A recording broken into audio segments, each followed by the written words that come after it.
ఉన్నటువంటి రవాణా సౌకర్యం ఏమి లేవు కాబట్టి కేవలం నడిచి మాత్రమే వెళ్తూ ఉంటారు. మార్గ మధ్యంలో ఒక అరణ్యం అభయానికి తగ్గింది. పాపం అరణ్యంలో ఒంటరిగా పోతున్నారు కాబట్టి దారి తగ్గిపోయి పాపం మధ్యాహ్నం నుంచి సాయంత్రం తిరిగి ఒకే దగ్గర ఉండిపోయాడు. ఎలా బయటపడాలో అరణ్యం నుంచి తెలియలేదు. ఈ మధ్యలో ఒక పులి అతన్ని చూసి అతడు పరిగెత్తుకుంటూ వెళ్ళి ఆ పక్కనే ఉండేటువంటి ఒక మారేడు వృక్షం ఉంటే పైన తొందరగా ఎత్తి ఆ పైన వెళ్ళి ఆ కొమ్మల మధ్యలో కూర్చున్నాడు. ఆ పులి అతను కనుక్కుంటూ వచ్చింది. ఇతను చెట్టు ఎక్కడానికి వచ్చింది. పులి ఎక్కలేదు కాబట్టి అది ఆ చెట్టు కింద కూర్చుంది. ఎప్పుడు దిగితే అప్పుడు తిందాము అనేది చూసుకోవాలి. ఒక చీకటి పడింది. చీకటి పడితే ఇప్పుడు అది భయం పడిపోయింది. అది ఆ పులి పోవడం లేదు. పాపం బోరున ఏడవడం ప్రారంభించాడు. కన్నీరు దారుణంగా కాలిపోతూ ఉంది. అర్ధరాత్రి అవుతా ఉంది. ఇప్పుడు నిద్ర వస్తే ఆ తిరిగి పడిపోతే ఆ పులి తినేస్తాను అనే ఉద్దేశంతో ఆకులన్నీ కోసి ఒక్కటి వేసుకుంటా కూర్చున్నాడు. సరే ఉదయం అయింది. ఉదయం అయిన తర్వాత దాన్ని చూసి అది అక్కడి నుంచి వెళ్ళిపోయింది. పులి వెళ్ళిపోయిన తర్వాత మెల్లగా తాను దిగాడు. అక్కడ దిగాడు శివుడు ప్రత్యక్షమై. మరి ఆశ్చర్యపోయాడు. శివుడు ప్రత్యక్షమై నాయన నీకు నేను కైవల్యాన్ని ప్రసాదిస్తూ ఉన్నాను. ఏం చేశాడు వాడు అంటే ఆ రోజు శివరాత్రి వాడికి తెలియకుండా వాడి కింద మారేడు వృక్షం పాపం ఏడ్చాడు. కింద శివలింగం ఉంది. అది వాడికి తెలియదు. శివలింగం ఉందన్న విషయం కూడా తెలియదు. ఆ కన్నీళ్ళంతా కూడా దానికి పడ్డాయి. అది శివుడికి అభిషేకం అయింది. మారేడు వృక్ష దళాలన్నీ కూడా ఎక్కడ నిద్ర వస్తుందనే ఉద్దేశంతో తింపి దాని మీద వేశాడు. అవి ఆయనకు అభిషేకం అయింది. జాగరణ చేశాడు. ఈ కారణంగా శివుడే ప్రత్యక్షం అయ్యాడు. అప్పుడు శివుడు ఏం చెప్పాడంటే ఈ రోజు మహాపర్వదినం కాబట్టి నీకు తెలిసి నువ్వు తెలియక చేసిన ఒక మంచి పర్వదినం రోజులు భగవత్ సంబంధమైన కార్యం చేస్తే భగవద్ అనుగ్రహమే కలుగుతుంది. ఈ విషయంలో తులసిదాస్ మాస్టర్ అంటాడు, జాని నామ అజాని నరక సురపుర జాని నామ అజాని నరక సురపుర తులసి శరణాయో దాత తులసి శరణాయో రాతి ఆపై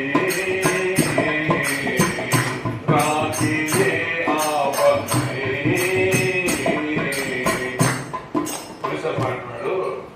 ఎంతో మంది తెలియకుండా ఇలా చేస్తే వాళ్ళని అనుగ్రహించగలి. కానీ నేను తెలిసి చేస్తున్నా కాబట్టి ఈ నామం యొక్క గొప్పతనాన్ని తెలిసి చేస్తున్నా. ఈరోజు రుద్రాభిషేకం చేయాలి నేను రుద్రాభిషేకం చేస్తున్నా కాబట్టి తెలిసి నేను చేసినప్పుడు నాకు ఎలాంటి ఫలితాలు అందిస్తావు నాకు చెప్పు. మై హరి పతిత పావన సునై నేను విన్నాను. ఏమని మా హరి నా భగవంతుడు పతిత పావనుడు అని ఎవరైతే పాపాన్ని చేస్తారో దాంట్లో బయటపడేసేవాడు అని నేను విన్నాను. మై పతిత తుమ్ము పతిత పావన నేను ఒప్పుకుంటున్నా. నేను పాపాత్ముడిని. అయితే నువ్వెవరు? నీవు పతిత మన ఇద్దరు మధ్య ఎంత మంచి సంబంధం ఏర్పడింది. నేను పతితుడిని, నీవు పతిత పావనుడివి. నీ పని ఏంటి? నువ్వు నన్ను నా పాపాలను తొలగించి పుణ్యకుడుగా మాట్లాడితే నీకు అభివృద్ధి చేస్తుంది. కాబట్టి తెలిసి నేను తీసుకెళ్తున్నాను కాబట్టి నాకు ఇలాంటి ఫలితాలు రావాలి. నాకు మన ఈరోజు ఇక్కడ రుద్రాభిషేకం చేసినటువంటి మన రవికుమార్ గారు వాణిజ్య దంపతులు ఇది తెలిసి చేశారో తెలియక చేశారో నాకు మాత్రం అలాగే మీరందరూ కూడా తెలిసి వచ్చారో తెలియకుండా వచ్చారు. అంటే ఏమైందంటే నాకు నేను హైదరాబాద్ లో ఉంటా. రవి గారు ఫోన్ చేసి సార్ మీకు ఏదన్నా తెలుస్తాం కాబట్టి రుద్రాభిషేకం చేసుకుంటాం అన్నారు. నిజానికి చాలా మందికి తెలియదు ఏంటంటే అని నేను మీకు అందరూ నేర్పించాను. తీర్థయాత్రకి మనం వెళ్ళొస్తే తీర్థయాత్రకి వెళ్ళి వచ్చిన తర్వాత భక్తులందరినీ ఇంటికి పిలిపించుకొని మనం ఏదో ఒక పక్షమారాధన కార్యక్రమం చేయాలి. పూజ గీజ చేసి ఆ భక్తులందరికీ భోజనేటువంటిది తీర్థయాత్ర యొక్క భాగం. అంతేకాదు మీకు తెలుస్తుంది మనం అంటే ఇప్పుడంటే మారిపోయింది కానీ ఒకప్పుడు తిరుపతికి కానీ వెళ్తే ఎప్పుడో కొంతమంది వెళ్ళేవారు. ఇప్పుడంటే రోజు పని అయిపోయింది అనుకోండి. అనేక కూడా వెంకటేశ్వరం ఏమి ఇవ్వడు, ఆయన చేస్తూ ఉంటారు. వెళ్ళామనుకోండి, వెళ్ళినప్పుడు ఏం చేస్తారు, అక్కడ లడ్లు తెస్తారు. ఆ రోజులు ఏం చేసేవారంటే లడ్డు తీస్తే శనివారం వరకు, బహుశా సోమవారం వచ్చింది అనుకోండి, శనివారం వరకు ఉంటారు. శనివారం ఇంట్లో పూజ చేస్తారు. చేసిన తర్వాత పక్కింటి ఇచ్చేటువంటి వ్యవహారం ఆ రోజుల్లో ఉండేటువంటి. అంటే మనం ఎక్కడికైనా భగవద్ దర్శనం వెళ్ళి వచ్చిన తర్వాత గృహములో పూజా కార్యక్రమం నిర్వహిస్తేనే ఆ తీర్థయాత్ర ఫలితం అనేది వస్తుంది. నాకు రవి గారు ఫోన్ చేసి ఇక్కడ చేద్దాం అన్నప్పుడు నేనేం చెప్పానంటే అంటే శనివారం రోజు సాయంత్రం చేద్దాం అన్నాను సార్. నేను మా అప్పరాజు చెప్తాను, నేను ఏదైనా అరేంజ్ సార్ చెప్తే అప్పరాజు ఏమన్నారంటే సార్ శనివారం మీరు సోమవారం కూడా ఉంటున్నారు కదా, ఆదివారం సత్సంగం చూసుకొని సోమవారం వచ్చింది కాబట్టి ఉదయం చేస్తే మంచిది కదా. నేను వెంటనే రవి గారికి ఫోన్ చేసి సార్ సోమవారం చేసుకుందాం, ఎందుకంటే మీరు కేదార్నాథ్ తెలుగుతారు శివుడు కదా కాబట్టి సోమవారం చేద్దాం. అలాగే సార్ నేను ఒకసారి మా ఆవిడని అడుగుతాను అని అన్నారు. అడిగిన తర్వాత అక్కడ నువ్వు వచ్చినట్టు, అందుకని నాకు ఫోన్ చేసి పొద్దున సార్ శనివారం పెట్టుకుంటాము అని అన్నారు. సరే అని నేను పెట్టాను. సార్ నిజం చెప్పండి, ఎందుకు వద్దనింది నువ్వు చెప్పాను. నాకు తెలియాలి, నేను గురువుగా నేను అన్ని మీకు చెప్తాను కదా నా విషయాలని. అంటే ఈ రోజు ఫలాన్ని మీకు తెలిసి నువ్వు కానీ వద్దన్నావా, లేకపోతే శనివారం చేసుకుందాం వద్దన్నావా సాయంత్రం?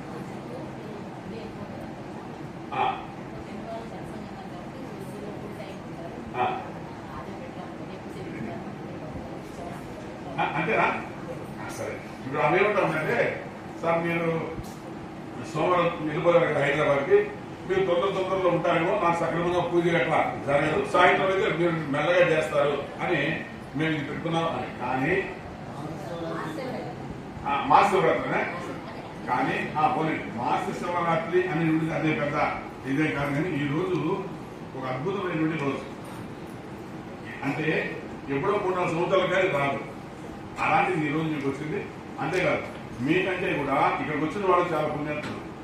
ఈ రోజు ఎవరైతే శివునికి నమస్కారం చేస్తారు, నమస్కారం డైరెక్ట్ కైలాసం, దాంతో పాటు వాళ్ళ గురించి 7 ఏళ్ల శని ఏమైనా ఉంటే సరేనా, అష్టం శని 7 ఏళ్ల శని అని ఉంటాయి కదా, అవన్నీ మాయైపోతాయి ఈరోజు మొత్తం అందరికి. ఇక మీరు రుద్రాభిషేకం స్వయంగా నిర్వహించారు, ఇంకా మీకు ఫలితం ఎలా ఉంటుంది అనేది నేను చెప్పలేదు. ఎందుకంటే ఈరోజు 3 అంశాలు ఉన్నాయి. ఒకటి శని త్రయోదశి, ఈరోజు ఏంటంటే శని త్రయోదశి నంబర్ శనివారం కూడా మనకు పడిందన్నమాట. అంతేకాకుండా ఇది అరుదుగా వస్తారు, 3-4 సంవత్సరాలకు ఒకసారి వస్తారు అధిక జ్యేష్ఠ మాసం. అప్పుడు అధిక జ్యేష్ఠ మాసం మామూలుగా రాదు. సో అధిక జ్యేష్ఠ మాసం రోజు శనివారం త్రయోదశి రావడం అనేటువంటిది ఇది చాలా విశిష్టమైనటువంటిది. ఎందుకంటే త్రయోదశి దానికి చాలా ప్రత్యేకత ఉంది. సరే శనీశ్వరుడు ఆయన త్రయోదశి ఇస్తాం. ఈరోజు మేలు రాశిలో ఉన్నాడు. సాధారణంగా ఒక్కొక్క రాశి ఉంటే ఆ రాశికి పక్కన ఉండే వాళ్ళందరూ కూడా భారతదేశంలో అనుభవిస్తారు. ఈ మేనరాశి 6లో ఉంది కాబట్టి మిగతా 6 రాసులందరికీ భారతదేశ ఈ ముందుండేటువంటి రాసులందరికీ కూడా పాపపక్షాలు జరుగుతుంది అని చెప్పడం జరిగింది. ఈరోజు కానీ శివాభిషేకం చేస్తే కనీసం శివుడు దర్శిస్తే ఎందుకంటే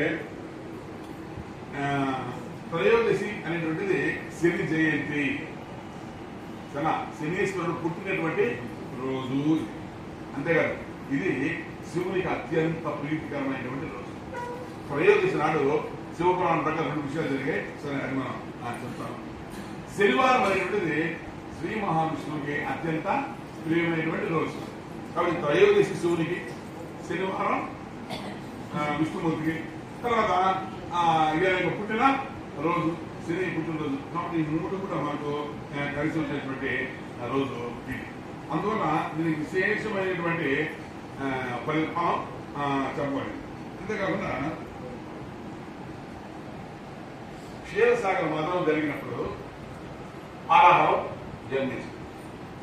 ఆరాహం పుట్టినప్పుడు మహా దుర్మార్గంగా మొత్తం ప్రపంచాన్ని సర్వనాశనం చేస్తారు. అన్నప్పుడు దాన్ని ఎవరు ధరిస్తారు అన్నప్పుడు మహా శివుడే దాన్ని తీసుకొని మింగిన తర్వాత ఈ దేవతలందరూ ఆయనకి గ్రావిటీ కృతజ్ఞతలు తెలియజేద్దామని మొత్తం అందరూ కలిసి కైలాసానికి వెళ్ళారు. దాంట్లో శని కూడా ఉంటాడు, ఆయన ఒక దేవత కదా. అందరూ దేనికి వెళ్ళారు అని అంటే కేవలం ఆయన చేసిన పనికి కృతజ్ఞతలు తెలియజేయడం కోసం వెళ్ళారు. అది జరిగింది ఎప్పుడు అంటే త్రయోదశి నాడు. సరే వీళ్ళందరూ వెళ్ళారు, వెళ్ళి ఆయన్ని పూజించారు. శనీశ్వరుడు కూడా ఆయన్ని పూజించారు. పూజించినప్పుడు శివుడు మహా సంతోషపడిపోయాడు. ఆయన అందుకే బోలాచరణ ఉంటాడు కదా. వీళ్ళందరూ తనకు కృతజ్ఞత చెప్పడానికి వచ్చారు అనే ఉద్దేశంతో ఆయన ఆనంద తాండవం చేశాడు. అంటే నృత్యం ఒక్కొక్కసారి ఆయన రౌతుల తాండవం కూడా చేస్తారు. అంటే కోపం వచ్చినప్పుడు చేసేది వేరు, ఆనంద తాండవం వేరు. ఆ రోజు జరిగింది ఏంటంటే ఆనంద తాండవం. సో దేవతలందరూ కూడా కూర్చొని మహా సంతోషించారు, చప్పటి కూడా కొట్టారు. ఇదేమిటంటే దీన్ని ఏమంటారంటే ప్రదోషకాలం అని అంటారు. ప్రదోషకాలం అంటే రాత్రి ప్రారంభ సమయం అని అంటారు. శివుడు ఎప్పుడు నాట్యం చేశాడు అంటే ప్రదోష కాలంలో నాట్యం చేశాడు. మనం అభిషేకం ఎప్పుడు స్టార్ట్ చేసాం? ప్రదోష కాలంలో మనం చేసాం. అందువల్ల ఈ రోజు అంటే మీరు ఉదయం కూడా ఇప్పుడు దేవాలయం కోసం దానికోసం వేరే విషయం. ప్రదోష కాలంలో చేసేటువంటి అభిషేకం శివుడికి అత్యంత విశేషమైనటువంటి ఫలాల్ని మనకు అందిస్తూ ఉందన్నమాట. ఈ రోజు విషయం. అంతేకాకుండా శివునికి చేసేటువంటి అభిషేకం శనిపేట నుంచి మనల్ని విముక్తి చేస్తుంది. అంతేకాకుండా ఈ రోజు చేసేటువంటి ప్రత్యేకమైనటువంటి పూజ మాత్రం 7 ఏళ్ళ శని ఏదో ఉంటుందంట అవన్నీ కూడా పోయి ఇక మీద మనకు వచ్చేటువంటి దోషాలు ఏమైతే ఉన్నాయో దాంట్లో శని మనకి వెళ్ళిపోతాడు అని ఈరోజు వ్యవహారం చెప్పబడింది. అందువల్ల ఈరోజు చేసినటువంటి రుద్రాభిషేకం మనకు అత్యంత విశిష్టమైనటువంటి ఫలితాన్ని మనకు ఇస్తున్నాం. అంతేకాకుండా ఈరోజు మనం చేసిన పూజ శివకేశవులకు సంబంధించి చేసాం. అంటే మీకు తెలిసి నేను ఏమేమి చేస్తున్నానో మంత్రాలు ఏం చదువుతున్నానో మీకు తెలియదు కాబట్టి తెలిసిన వాళ్ళకి తెలుస్తుంది. శివునికి ఒకవైపు మంత్రాలు చదువుతున్నాయి, అలాగే కేశవులకు కూడా శ్రీ మహావిష్ణువు కూడా మన మంత్రాలు మనం కాబట్టి శివకేశవులు ఇద్దరిని తృప్తిపరిచాం కాబట్టి శనీశ్వరుడు మహదానందాన్ని అనుభవిస్తూ ఉంటాడు.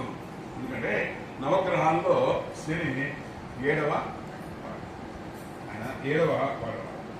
ఈయన ఎవరు అన్నప్పుడు ఈయన సూర్యునికి ఛాయాదేవికి జన్మించినటువంటి ఆయన కుమారుడు, సూర్యుని యొక్క కుమారుడు. ఈయనకి అన్న ఎవరంటే తమ్ముడు ఎవరంటే యమధర్మరాజు. ఈయన పెద్దవాడు, శని పెద్దవాడు, యమధర్మరాజు చిన్నవాడు. ఈయన యొక్క సోదరి యమున. ఆ యమున అనేది అంటామే. ఈయనకి స్నేహితులు ఇద్దరు ఉన్నారు. ఒక హనుమంతుడు, ఇంకొక కాలభైరవుడు. ఇది ఈయన యొక్క వ్యవహారం. అందువల్ల శని గురించి మనం ఈరోజు తెలుసుకోవాలి. శనీశ్వరుడు ఆయన శనివారానికి అధిపతి. అందువల్ల శనివారం రోజు వచ్చేటువంటి ఆ త్రయోదశికి మనకు అత్యంత విశేషమైనటువంటి రోజుగా ఇది చెప్పబడింది. నవగ్రహంలో ఈయన ఒకడు. ఈయన పక్కన చూడండి, నవగ్రహాలు అన్ని తీసుకోండి. ఏ గ్రహానికి లేనటువంటి పేరు నేను మాత్రం దేవుడిని శనీశ్వరుడు. మిగతా గ్రహాలతో చూస్తాం, ఏ దేవుడు పక్కన లేదు. ఈయనకు మాత్రమే ఈశ్వరుడు చేశారు. ఎందుకు చేశారు అంటే మనకు శివపురాణంలో ఒక కాలం నారదుడు ఒకసారి ఏదో పెడుతుంటాడు కదా, కిరికీలు పెడుతుంటాడు కదా. నేరుగా విష్ణుమూర్తి దగ్గరికి వెళ్ళి శివుడి దగ్గరికి వెళ్ళి ఈయన గొప్పతనాన్ని ఇద్దరికి చెప్పాడు.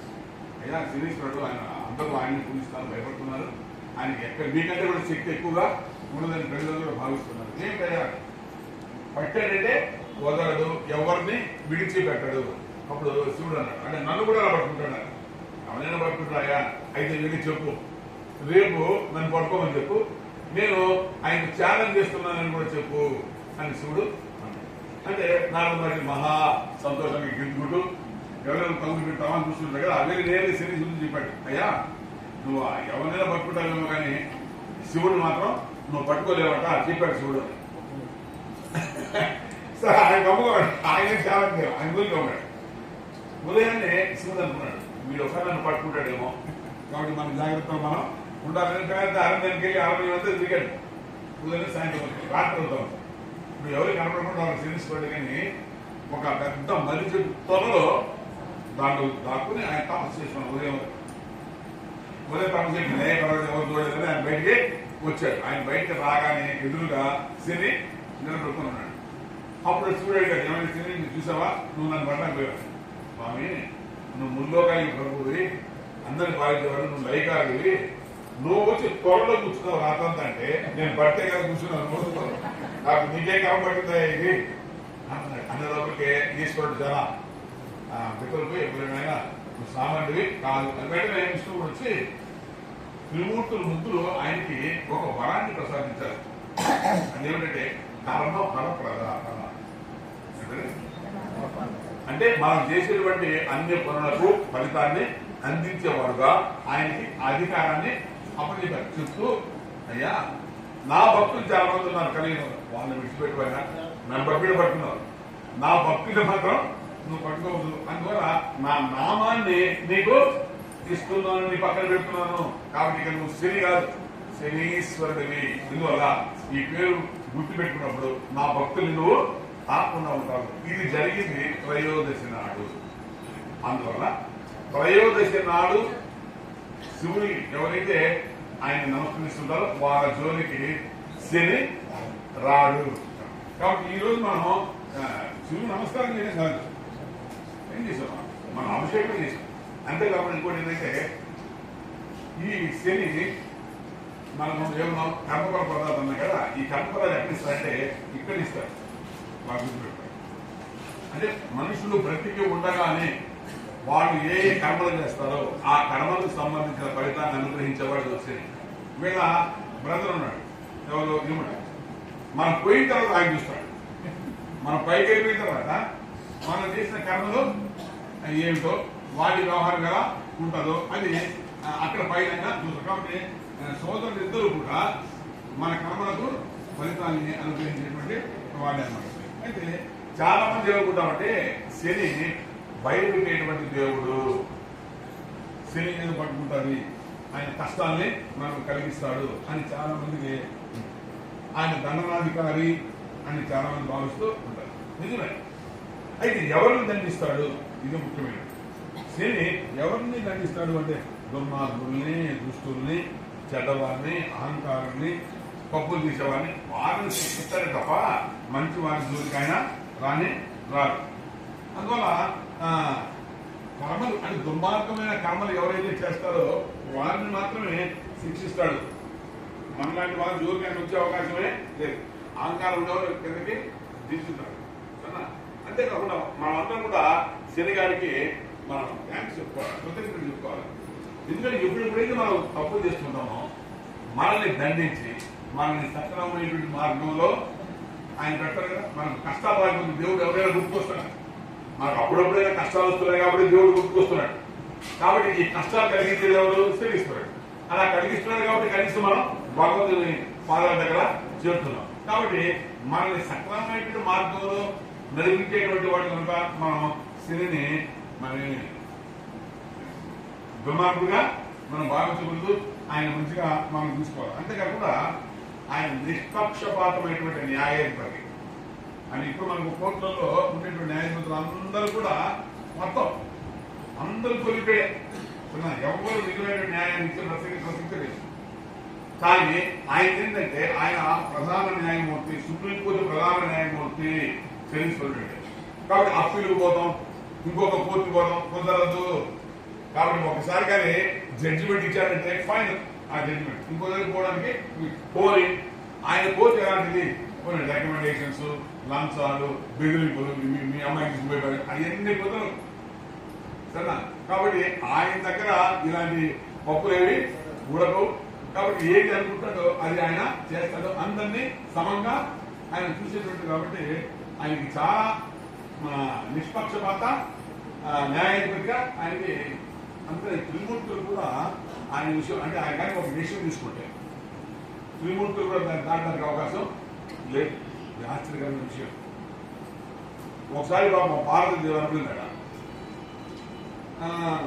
శివుడు కైలాసంలో అప్పుడు వారానికి ఉపన్యాసాలు చెప్తుంటాడు. అప్పుడు మొత్తం దేవతలు అందరూ కూడా వెళ్ళి వింటూ ఉంటారు. అయితే ఈ చలికాలం వచ్చినప్పుడు విపరీతమైన మంచు ముందే కైలాసగిరి పైనుంచి మంచు పడడం, ఈ భక్తులందరూ కూడా దగ్గులు తుమ్ములు, ఆయనకి కొంచెం ఉపన్యాసం చెప్పడం కూడా కష్టం అవుతుంది. మీరందరూ నిశ్శబ్దంగా మీరు చెప్పగలరు, ఎవరి బయట వాళ్ళు ఉన్నారు నేను చెప్పలేను కదా. అప్పుడు పార్వతీదేవి చూసి వెళ్ళి ఒక మాట ఉంటుంది, ఒక అద్భుతమైన బిల్డింగ్ అంటాం, బ్రహ్మాండ స్లాబ్ వేసి ఫ్యాన్ గీళ్ళు బిగిస్తాం, అప్పుడు అందరూ హాయిగా కూర్చొని పెట్టారు, చలిగిరి ఏమి ఉండదు అని అనుకొని ఆ బిల్డింగ్ ని ప్రారంభం చేసి అద్భుతంగా బిల్డింగ్ తయారు. ఇక దానికి ప్రారంభోత్సవం చేయాలి. నాడు నుంచి అమ్మవారి చూపులో ఉండిపోయాడు. అమ్మా నువ్వు బ్రహ్మాండ బిల్డింగ్ కట్టావమ్మా ఆయన సిరీశ్వరుడు డైరెక్ట్ గా చూస్తాడు. ఆయన చూపు రావడమే నేరుగా పడుతుంది దీని మీద, కాబట్టి ఇది నిలబడుతుంది అవకాశం లేదమ్మా, ఇంత కష్టపడి కట్టున్నాను. అప్పుడు పార్వతీదేవి ఇది ఏం చేస్తావు ఆయన శివుడు బాగా నేను కట్టాను శివుడు అని ఆయన ఎవరు పెట్టి బయలుదేరమ్మా. ఒకటే చెప్తాను, మీ ఆయన్ని పంపించి సరే ఏదో బ్రతిమలాడుకొని దీంట్లోంచి బయట పడేసే మార్గం ఏదైనా నచ్చింది. పార్వతీదేవి శివుడిని ప్రార్థించింది, ఏమండి ఇలా సీనంట మీరు ఎలా వచ్చారు చెప్పండి, ప్రమాణం దిగే కట్టాను పడబడేస్తారు సార్, నీకే భయం లేదు, నేను వీడు చెప్తానులే అంత ఇదేం కాదు, నేను చెప్తే నా మాట వింటాడు అని శివుడు ఫ్యాన్ సెట్ చేసుకొని అక్కడికి తీసుకొని బయలుదేరి వెళ్తూ ఉంటే పిలిచింది పార్వతి, ఏమంటే ఒక మాట ఒకరి వెళ్తారు ఆయన ఓకే చేస్తాడు అనుకోండి బ్రహ్మ, నో అంటే ఏం చేస్తాడు, ఈ బిల్డింగ్ పడకుండా చేస్తారు కదా, అప్పుడు నాకు ఒక ఫోన్ చేయండి, మీరు ఫోన్ చేస్తే నా చేతులతో నేను దీన్ని భస్మం చేసి అందులో పాటిస్తానంటే ఈ అవకాశం నేను శివుడికి ఇవ్వను. అలాగే చెప్పి పాపం శివుడు వెళ్ళాడు. శివుడు వెళ్ళి శివుడిని చూసి శిరీశ్వరుడు నేర శాస్త్రాన్ని దండపడం చేశాడు. ఇదేంటి స్వామి మీరు మా ఇంటికి రావడం ఏమిటిలా జరిగింది, ఏమిటా నువ్వు శిరీశ్వరుడు చూస్తున్నావంట, నేను ఎందుకు చూస్తాను స్వామి, నా చూపులే అయ్యి నేను ప్రత్యేకంగా సిరీస్ చూస్తున్నటువంటి ఏమి ఉండదు, కాబట్టి మిమ్మల్ని ఎందుకు చూస్తాను నేను, అందులో తల్లి పార్వతీదేవి చూస్తాను, నో నో నో అదంటే ఏం లేదు. మహారాజు పడిపోయాడు శివుడు. అయితే వెంటనే వెళ్ళి నేను పార్వతీకి చెప్తాను, వెళ్ళాను స్వామి, వెళ్తా ఉంటే నేను బోలాచాను కదా, పోయేవాడు హాయిగా పోవచ్చు కదా, మగానే కూర్చో, నువ్వు ఇంత సహాయం నాకు చేసినందుకు నేను అనుకోరా నువ్వు అంత తొందరగా యాక్సెప్ట్ చేస్తావని, నీకేదో భావిస్తాను తీసుకో స్వామి, మిమ్మల్ని చూశాను, అంత మహద్భాగ్యం నాకు కలిగింది, సరే ఇంకేం అవసరం లేదు, మీ అనుగ్రహం నాకు చాలు, మిమ్మల్ని చూశాను, మీరు వెళ్ళండి. లేదు నేను ఏదో ఒకటి ఇస్తాను అని కూర్చున్నాను.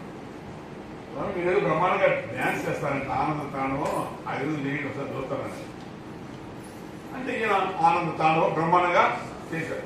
ఆనంద తాండవం చేస్తాడు. అక్కడ పార్వతీదేవి కాల్చి పరిస్థితి మొత్తం భవనాన్ని కాదు ఫోన్ చేయడం కదా, ఫోన్ అంటే అప్పుడు అరుదేవి ఇద్దమాట దమలు ఆయన డ్యాన్స్ చేసినప్పుడు దమకులు మోగించాడు, అక్కడ వినపడింది కాల్చి పరిస్థితి. సరే నేరుగా అక్కడి శివుడు చవడలు కట్టుకుంటూ పార్వతీదేవి వచ్చి అయితే పార్వతీదేవి బిల్డింగ్ కనపడతాను, ఏం పార్వతి ఏం చేసింది ఏంటయ్యా కొంచెం ఫోన్ చేశావు కదా ఆడు ఒప్పుకోలేదు. అయ్యో నా కాళ్ళ మీద పడ్డాడు కాల్చుకొని, అయితే మీరు ఎందుకు ఫోన్ చేశారు, నేను నా పిల్లలు నేను ఎక్కడ ఫోన్ చేశాను, నేను డ్యాన్స్ చేశాను అనుకుంటున్నాను, మరి నాకే తెలుస్తుంది అంటే పార్వతీదేవి శివుడు అనుకున్నప్పటికీ కూడా చేయాల్సిన పని అంటే మనం కూడా ఇది జాగ్రత్తగా గుర్తుపెట్టుకోవాలి. ఏంటంటే శని అంటే మీరు పట్టింది చాలా మంది చెప్తున్నారు, మీకు 6 నెలలు శని పెట్టింది, మీరు శని దగ్గర పోండి, నవగ్రహాలు తిరగండి, నువ్వులు చల్లండి, నూనె వేయండి, ఇవన్నీ జాగ్రత్త అన్నాయి. ఇవన్నీ ఏమి శని చూడదు. నువ్వు మంచి పని చేసావు నీ జోలికి రాడు, నువ్వు దుర్మార్గమైన పని చేసావు, నువ్వు ఎన్ని సార్లు తిరిగినా, నువ్వు ఎంత నూనె పూసినా, ఎన్ని నువ్వులు చల్లినా నీకు జరిగేది కాదు, జరుగుతావు ఒక జరగాల్సింది జరిగిపోతుంది. నేను సాధారణంగా మీ ఇళ్లలో అన్ని ఇళ్లలో పూజ చేస్తుంటాను కదా, మీరేంటి అక్కడ గురువు గారు చేస్తే దగ్గర ఇంతమంది జనంతో చేసింటారు, చిన్న విషయం అమ్మా, 100 మంది రుద్రాభిషేకం చేశారంటే ఎక్కడ జరుగుతుంది, ఏ దేవాలయంలో జరుగుతుంది, ఎంతమంది పూర్వీకులు చేయగలరు, అంతేకాదు ఇది జరిగిందని కూడా భక్తులు మనస్ఫూర్తిగా చెందినటువంటి ఎంత ఫలితం వస్తుంది ఇది. అందుకే నేను నెలలో వివాహాలు చేస్తే ఫలితం వస్తానంటారు కదా. మొట్టమొదటిసారి నా జీవితంలో నేను మిల్లులో చేస్తే మీకు ఫలితం వస్తానంటారు కదా. ఈ దంపతులు నాకు ఫలితాన్ని ఇచ్చారు కదా. ఫస్ట్ టైం నా లైఫ్ లో.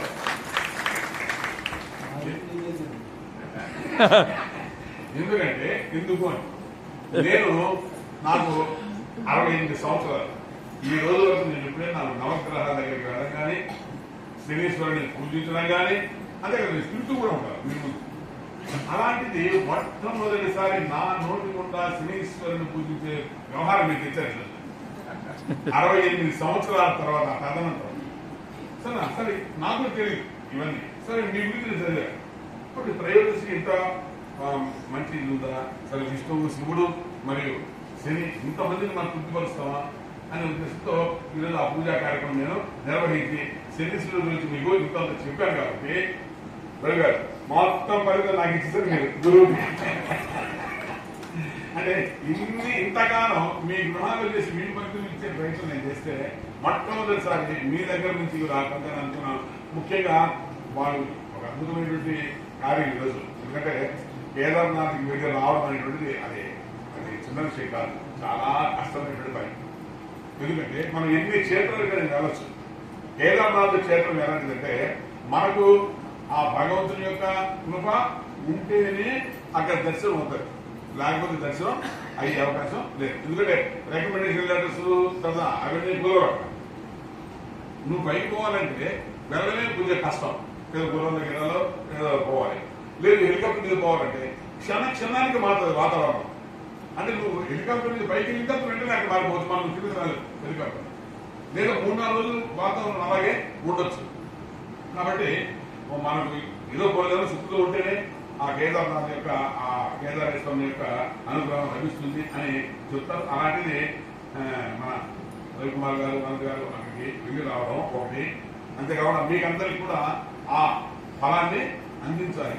పూర్వకాలం ఎవరైనా ఎక్కడికి వెళ్ళి వచ్చినా తిరుపతిలో కాశీ చేస్తే వాళ్ళ ఇంటికి వెళ్ళి వాళ్ళ పాదాలకు నమస్కారం చేసేవారు అందరూ.